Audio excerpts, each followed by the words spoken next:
President Trump has created a new office in the Department of Homeland Security for the sake of tracking crime committed by illegal immigrants here. Well, today, White House Press Secretary Sean Spicer reiterated that halting illegal immigration is a top priority for the new president. Watch. He has made enforcing our nation's immigration laws a top priority, signing executive orders that start work on a southern border wall, that enhance the public safety of Americans through ordering the strong enforcement of immigration laws that are already on the books, halting funding to jurisdictions in the United States that don't comply with federal immigration rules, and directing the Department of Homeland Security to hire a combined 15,000 new officers and agents to support the system and protect the nation. What a waste of time, say the New York Times, the Washington Post, the Associated Press, and virtually everyone else in Washington. Illegal immigrants, they tell us, commit far fewer crimes than native-born Americans do. Ann Coulter is an author. She spent a lot of time researching this matter, and she says the Times, the Post, and the rest of the press are totally full of it. She joins us now. Ann, thanks for coming on. Thank you for having me. So you are routinely described as a provocateur, but at least on this subject, you're legitimately an expert. You wrote an entire book on this, and there was a lot of original reporting in it. I read it. A lot of other people did. They can vouch for that. So on this specific question, immigrant crime, the Times told us again and again, that's not true. They commit less crimes. What is the fact? What are the numbers on this? I have all the numbers we have. There aren't very many, and I do think it's quite telling that it's always my side that wants the real numbers, and I hope we'll get them under Attorney General Sessions. I do think that is the entire reason for this hysteria. Yes. They absolutely want to take Sessions out because they want to keep this dump of the third world going on America. It's not just that, and there's a lot of evidence that immigrants do commit more crime. Otherwise, I don't think the left would be so hysterical about why are you deporting? Oh, if it's just a small crime. Well, right. I don't know. How many small crimes have you committed? And these are guests in our country, but it's also the kind of crimes they're committing. So, I mean, one thing that's been driving me crazy is hearing Paul Ryan. I mean, his specialty is we got to reform entitlements, and that means you Americans, you're going to have to wait longer to collect your Social Security and Medicare, and we're going to have to means test it. So maybe you've been paying in your whole life, but and it's true it is a Ponzi scheme, but I have another idea, and that is to stop bringing in immigrants whose specialty is committing crimes against our entitlements programs. I was trying to capture this for my book, Adios America. I mean, just start noticing whenever you see a headline. There was one last year, $1 billion stolen from Medicare in Florida.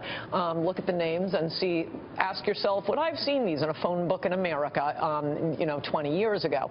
Up in Michigan, it's very heavily Arab. Florida, heavily Hispanic. New York, well, all over. It's Arab, Russian. These aren't crimes we are used to. American criminals are dumb, which gives the police a little bit of an advantage, but they don't understand that in other cultures, it isn't just dumb people who are criminals. And there's a specialty in computer hacking and credit card stealing and ripping off government programs, which it's barely even considered a crime. But these numbers shouldn't be hard to get because people who are processed through the system, who are arrested, adjudicated, imprisoned, we ought to have numbers on where they're from, what their legal residency is, what their nationality is. Do we have those numbers? They must exist somewhere. No, they don't. No, it drove me crazy. That's how Adios America became Adios America.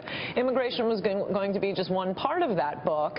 I'd already drafted a few chapters for the book I originally was going to write, which I still think is a great idea for a book. Maybe I'll write it someday. And I got to the immigrant crime part because I thought, I mean, isn't that the most basic thing we should know about people we're bringing into our country, people who have no right to be here?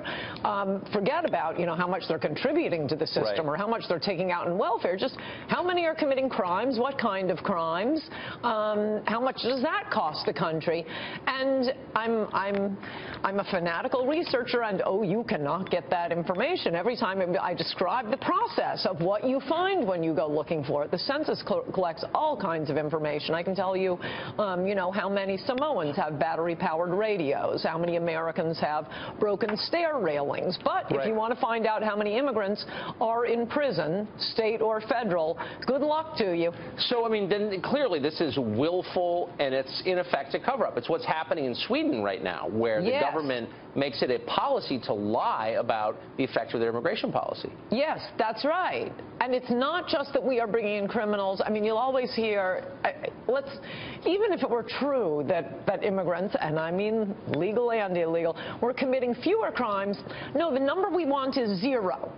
We want 0. It's not like we don't want the same number of criminals as the native population. It's crazy. Right. As I said, it's like, you know, you have bad food in your refrigerator. You don't go out and get other bad food to bring in. No, you can pick any food you want. Get the fresh food. Well, that's us with immigration. Let's get only good immigrants who are smarter, make more money. We ought to be like the Patriots, recruiting players. Well, exactly. So the other stat that you often see batted down by the New York Times and others is that immigrants consume a lot of welfare benefits. And so the line you often read is actually immigrants, legal and illegal, consume welfare at a lower rate than native-born Americans. Is that true? No, what they do is define only certain programs as welfare, or there are other tricks. I mean, there are all kinds of lies that are used when it comes to the immigration topic, but one interesting little fact is the 1996 Welfare Reform Bill.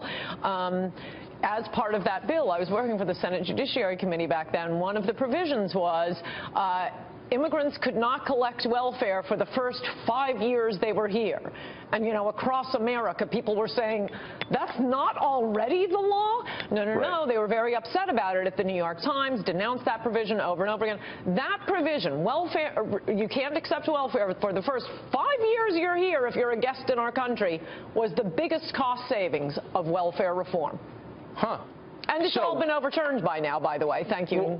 Well, so and that's the question. So there's no factual basis to the claim that immigrants consume welfare at a lower rate than Americans. No, it's quite the opposite. I mean, Center for Immigration Studies has the numbers. I think generally what they're talking about is what used to be called aid to mothers with dependent children. There's one particular, one particular, if you would define all other forms of welfare, subsidized housing, Section 8, food stamps, free health care, if none of that, or Social Security disability, if none of that is called welfare, so they're looking at one program, and also, B, if an illegal alien drops a baby in America, well, that's not an illegal immigrant. It's maybe an immigrant.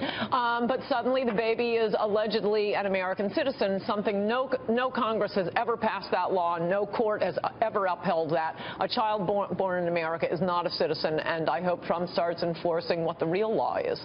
And Coulter, thanks for joining us. Thank you.